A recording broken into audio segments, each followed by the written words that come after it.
who's going to be talking about independent hotels. How are they preparing for the easing of lockdown and social distancing? A really interesting one, Jeff. And I must say, you and your panel are up to the task, because quite clearly, that's the big question on everyone's mind. How are we going to do it in a way that really works for all of the connectivity that our industry represents? So I hand the stage to you. Enjoy your panel, and thank you so much for being with us. Thanks, Nita. Appreciate it. Good to be here. Welcome, everybody. Good day to everyone around the world. I am very lucky to have two wonderful panelists with me to talk about luxury. And luxury is going to be a little bit different. It's not a big box hotel. There are going to be regulations that change the way they operate, and they have certain standards to maintain. And doing it in a post-COVID environment will be a challenge. So I want to introduce the panelists this morning, this afternoon, this evening, wherever you may be, starting with Lindsey Ueberroth, who is the CEO of Preferred Hotels and Resorts, which represents around 800 hotels, I think, Lindsey, more than 150,000 rooms around the world, and most of them high-end hotels. And with Lindsey, we have Ed Mady, who's the general manager of one of the ultimate luxury hotels, the Beverly Hills Hotel in California. And he's also U.S. regional director of the Dorchester collection, which includes the nearby Bel Air Hotel, also in the same neighborhood in Southern California. Welcome to both of you. Thanks for joining us today. Morning, Jeff. Good morning, Ed. Good morning, Lindsey. I want to jump right in, and we want to get as many questions answered and asked and answered as we can.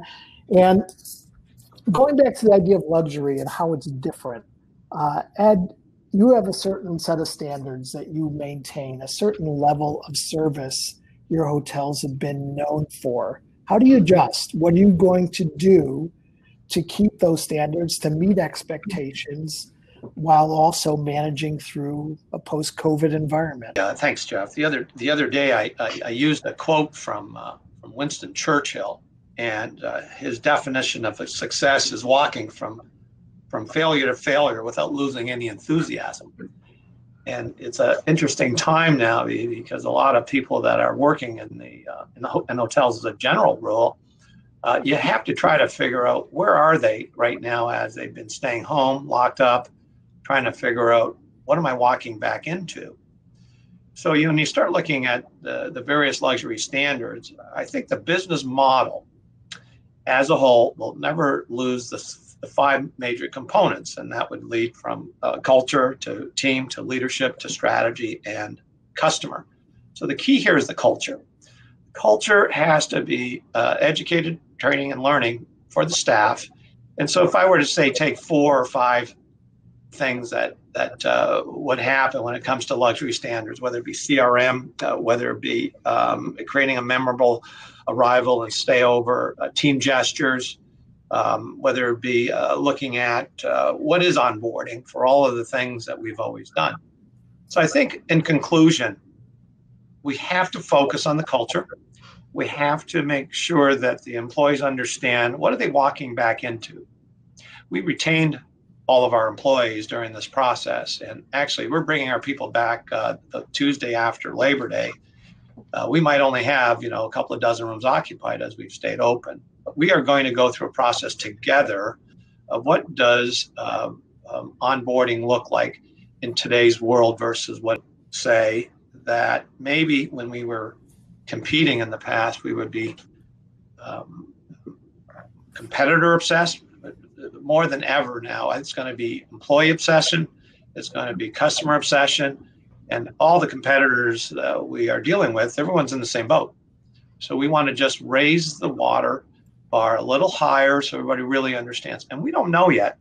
And if I just conclude with this one last thought, the city of Beverly Hills had a meeting yesterday or 2 days ago, and the council is creating new rules of what they're going to do in the city of Beverly Hills. No different than what they did last year, where they created a no smoking rule for the whole city. So if the whole city is a no smoking scenario, what are they going to do different? We don't know yet. And this is what we're anticipating, what some of these new standards are going to be in this luxury market.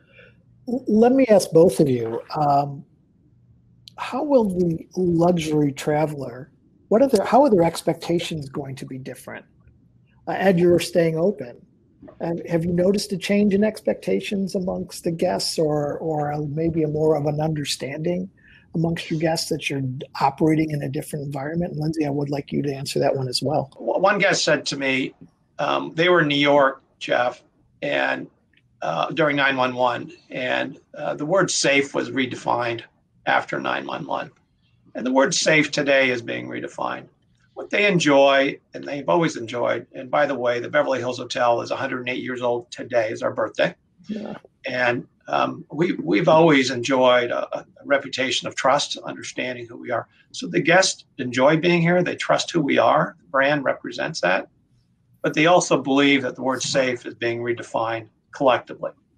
Well, on our end, I mean, I think luxury hospitality has always had a bit of magic to it. You know, the things that happen behind the scenes. And I think the shift is now going to be that the consumer is going to want a lot more transparency, and they're going to want to see how some of this magic happens. And as I already mentioned, you know, health and safety and cleanliness is going to be at the forefront, and the consumers are the travelers are going to expect to see a lot more of that outlined as to how the hotels are going to manage that operationally.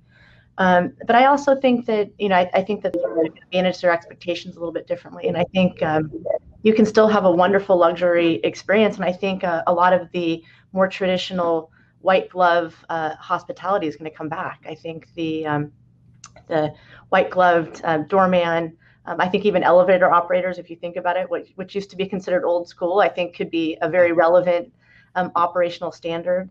I think that, you know, the dining experience is going to obviously become a lot more intimate and personalized, just due to the way that you're going to have to manage restaurants.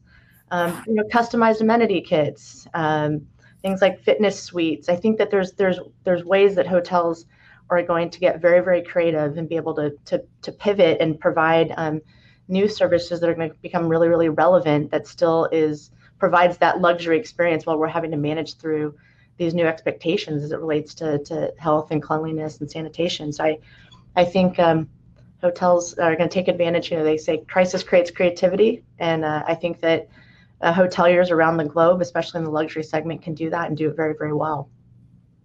So Lindsey, you operate in numerous municipalities around the world, and there are going to be various new regulations that are implemented and they're going to affect luxury.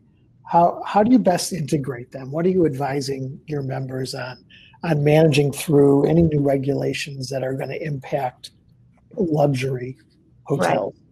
It's true, and obviously around the globe, it's different. So obviously we're advising our hotels to work with their local authorities. You know, follow the CDC guidelines. You know, there's a lot of things, but really right now it's about being nimble as well. I think that things are changing, and they're changing rapidly, and as the situation evolves, I think hotels are going to have to be flexible and nimble. So we're trying to provide training sessions, best practices, and guidelines to our member hotels around the globe. Again, because it's not a one size fits all. Each government, each state, each city has different regulations that they're managing to. So we're just trying to provide best practices. You know, with 800 hotels around the globe, you've got a lot of intel that you can provide in terms of those best practices and training, and how to best, you know, keep your employees and your guests and your team safe. Mm-hmm. Ed, you mentioned the meeting yesterday with the city council. Yes. I know you don't know yet what they're going to expect, but any foreshadowing on your part of what you may be forced to do? There was a big debate, Jeff, about conflict at the front door the moment the guest arrives. And there are a lot of people that believe you should be doing the thermometer, you know, take the check with the thermometer, whether they have a temperature or not. A lot of the operators feel that they don't want to get in that conflict with the guest, where the guest says, hey, what are you doing? Why are you violating me? I don't take my temperature kind of scenario. So that was an example, you know, creating more outdoor space. There's a lot of debate going on. The great news about Beverly Hills is that the weather's reasonably good most of the year, and there's a lot of outdoor space. So I think they're going to give us a lot of liberty when it comes to that. But just to put a little more meat on the bone, what you said a second ago, when it comes to the luxury standards and so forth in the onboarding, what can we do if we're not going to find ourselves taking the guest temperature and that sort of thing? So we're not going to put signs up. We're going to have human arrows filtered throughout the property, so we manage the 6-foot separation. Clearly, we can't shake hands, but we have to come up with a new gesture, whether it's your hand over your heart. What are the things that we want to do? Smiling with your eyes is very, very important. So what are the things that we want to tell our employees when they come back to work? And we're also going to share with them what the city of Beverly Hills wants us to do and not do. So there's this whole environment internally, Jeff, about start, stop, continue. There's so many things that we have to stop. You get confused. You're going to get a headache on the things that we just don't know what's going to happen. So that meeting took place 2 days ago. They're going to go through a process of voting and so on, and who we'll see what they in fact are going to do. You generally do the right thing because of the fact that Beverly Hills is a luxury destination. So we'll anticipate. Mm-hmm. You mentioned the human arrows and keeping staff present but at a distance. Mm-hmm. How have you trained for that? And are they wearing masks? I assume your team is having to wear masks when you mentioned smiling, with your eyes. Mm-hmm. Well, we're going to do what the regulations are. So we'll have the masks, and of course we'll have the gloves, and we're going to operate, of course, with the 6-foot separation. We're going to focus again, as we always have, on graciousness and kindness. The interface of how do you best get your employees to understand all that. So between the two properties, we have 650 people here, 350 people over at Bel Air. We need to get as many people as possible in the same room at the same time. And everyone is being paid. We're going to get them comfortable with coming back to their jobs. And how are we going to do that? We're going to do it together. We're going to get everybody to understand, let's build in the culture we've always had of trust, honesty, and all the other things. And so it's about minding our manners, making sure that we do what it is that we do. Will it be easy? Probably not in the beginning, because the word safe is different today. And I wrote down the other day a comment from one of our employees. They said, "When you're afraid, you see nothing but fear," and we have to neutralize that. And I don't know how to do that when people's health and welfare and their families are concerned. So the best way to do that is hopefully they come to work. We do training on property, and the people that don't really want to come to work, we'll do it virtually until they are ready to come back to work, just to make sure that everyone understands we're all in this together. Great. Lindsey, anything to add there? Are you hearing any anecdotal evidence from your member hotels about how they're managing social distance, in a industry known for high touch, especially at the luxury level? Yeah, no, Ed had some great examples, and it does vary. I think that's the beauty of independent hotels. They all have their own approach to it. There's not a we're not a chain where we can mandate certain things, but I think that high touch, a lot of our hotels are hiring more staff as they come back, specifically for whether it's the back of the house and the cleaning, the piece of it. But as Ed's mentioned, you want the human arrows. You want people who can communicate to the guests. Right now, I think communications is critical to this, and making sure that the teams on property, understand how to convey what the hotel is doing to make sure that those guests feel safe while they're having a great experience. So, as I said, we're trying to take all the best practices and share those across our member portfolio here. What about generating revenue, Lindsey? Additional revenue, incremental revenue. Business is going to come back slowly. Business is going to come back at a discount.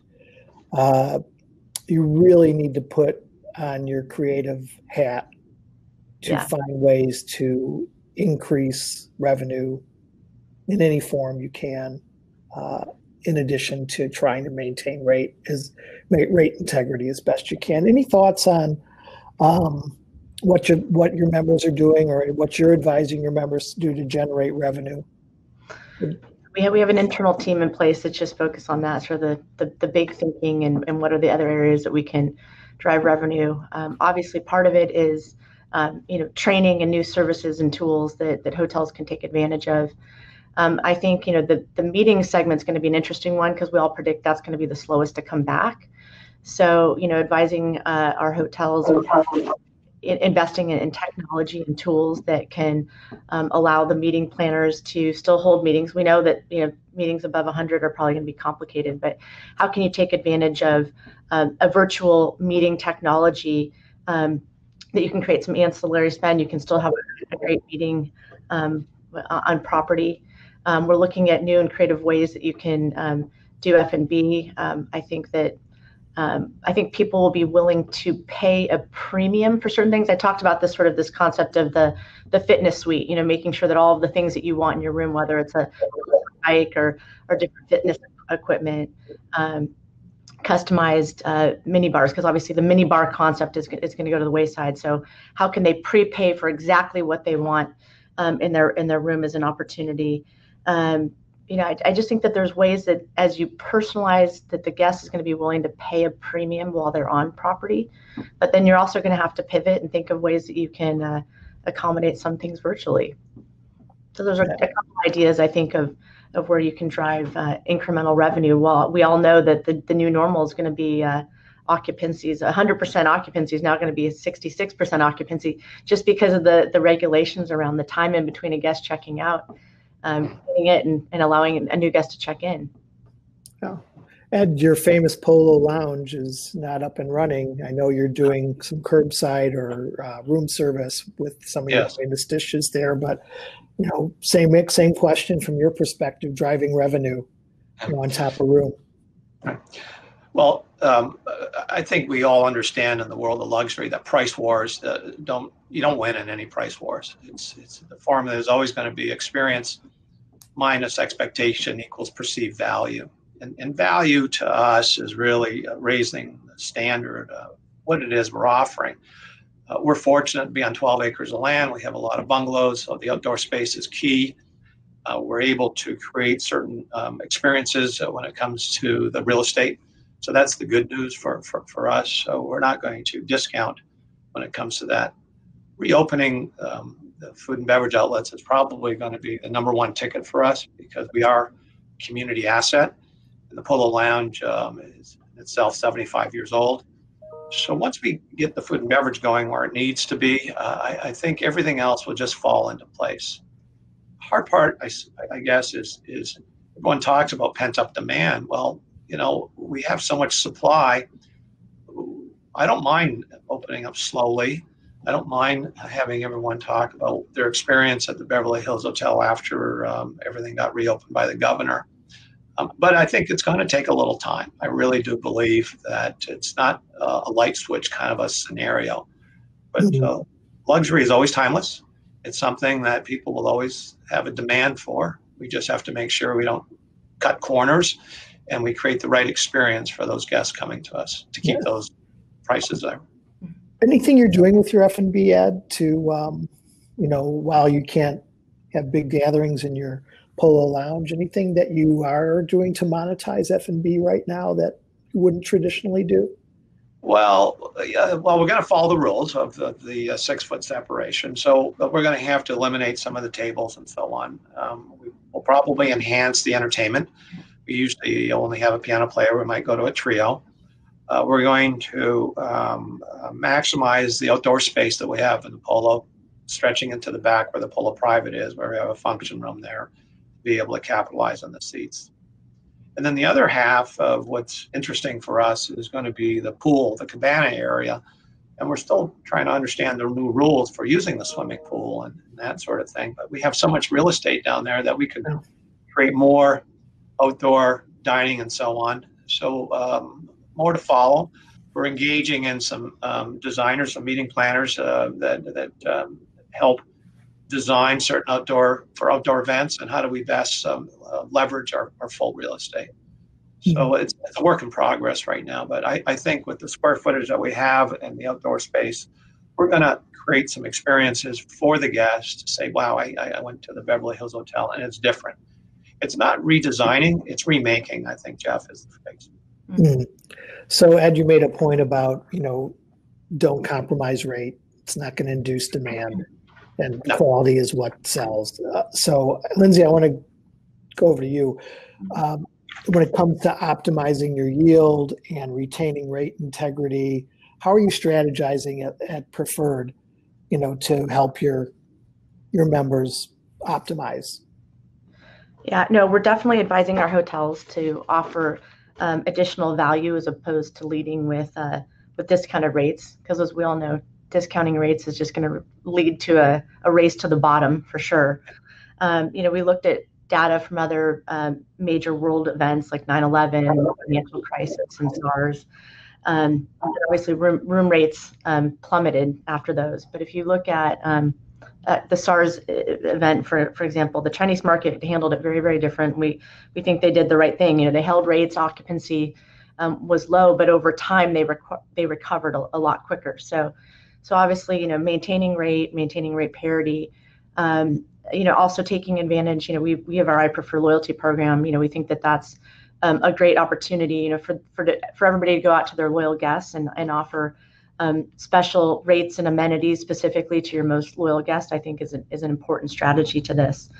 I also think that the travel advisor is going to be a huge component to this, and so we're telling our hotels to make sure that they're communicating clearly with that audience, maintaining the commission rates, because I think the travel advisor is going to become more important than ever, because they're going to be the trusted resource that people are going to get information that they may not have access to through an OTA, for example. So, we're really, that's the strategy, create value, maintain that parity and integrity, and give special offers to your most loyal guests.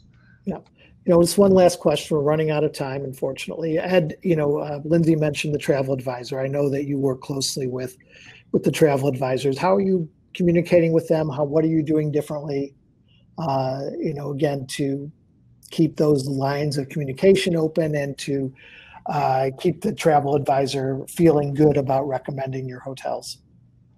Christopher Cowdery, our CEO, has been involved with communicating with them in various roundtables on Zoom. And a lot of the dialogue right now is trying to figure out, okay, the travel advisor, what they want to know is, when is the consumer going to start traveling? We're going to have a lot of staycations. We're going to have a lot of people from our own backyard. We're going to create packages of what's involved in making sure that people drive towards us versus we don't think we're going to get a lot of business from the East Coast, or we might. But all in all, it's just keeping them advised of when we're opening, what is going to be new and different. And we're not altering the hygiene standards, as we've always had great hygiene, because we have people coming and checking us on a regular basis. We just don't talk to it, because in the luxury world, you're expected to have a certain hygiene standard. So the things that they really want to know, what are the special value adds that we're going to try to accomplish? So it's really literally a work in progress. But they love us, they trust us, they will return because of that pent-up demand. People want to get out of the house because they're climbing the walls, and they're going to go to the brands that they trust. Any difference in the messaging at all, either internally or externally? When we get all of our people back into the building, and it's going to start off with all the leaders, we'll have all of our salespeople back. We're going to have all our leaders back, and we want to answer as many questions as possible. We're calling our guests one at a time. We're communicating with them in a lot of different ways. We started a pen pal program, and we posted that online, and we have just several vehicles of communication. Internally, we have our own Zoom calls. After this call is over, I'm going to jump on with 120 leaders, and we're going to talk about what's new. We're going to talk about what the schedule is going to look like. And actually, I'm just going to pull my note here. And for every week, we lead it off by saying, wellness is the journey to well-being, and well-being is the journey to happiness. And this is how we started, because we just really want to get our arms around well-being for all, whether it be the employees, whether it be the community, whether it be the guests. All in all, we're all in this together. And so how do we get everybody aligned to understand that this is going to, we've hit bottom. It's just now a question of how slowly is it going to take to get to this next level. Yeah, good. I think we have to wrap up. My last words are thank you to Ed and Lindsey. And Lindsey, I've been noticing the pillow over your left shoulder that says keep calm and drink more champagne. And what better advice is there in the luxury space than to drink more champagne? So thank you, Jonathan. I'll turn it over to you to wrap us up. Well, thank you so much, Jeff. And lots of great takeaways there. What I loved about this session was the positivity and the innovation that you guys are doing at the moment and looking out of the box, which is great to hear because I think we need more of that. Lindsey, as you said, crisis creates creativity. And I think that's so important right now for leaders to show that creativity, that innovation, and the way forward. So thank you so much for joining us. We're all in this together, and I love that as well. We all got to work together to get through this, and we will. So, Jeff, great to have you moderating this session. I always enjoy when you join our conferences, and wonderful to see you virtually like this. Thank you. Ed, thanks so much for joining us. And Lindsey, I'm gonna soon get you to the Arabian Hotel Investment Conference. We've been trying for some time. This year, I'm ready to get on a plane and go anywhere. So excellent. Yes, I know. Great. Thank you so much. All right. Thanks, gang. Be well. Great. We've got we've left the best till the last, and I'm delighted to have our final discussion here with it's a hard talk with Jim Alderman, CEO of Americas for the Radisson Hotel Group. If I could ask Arthur, are they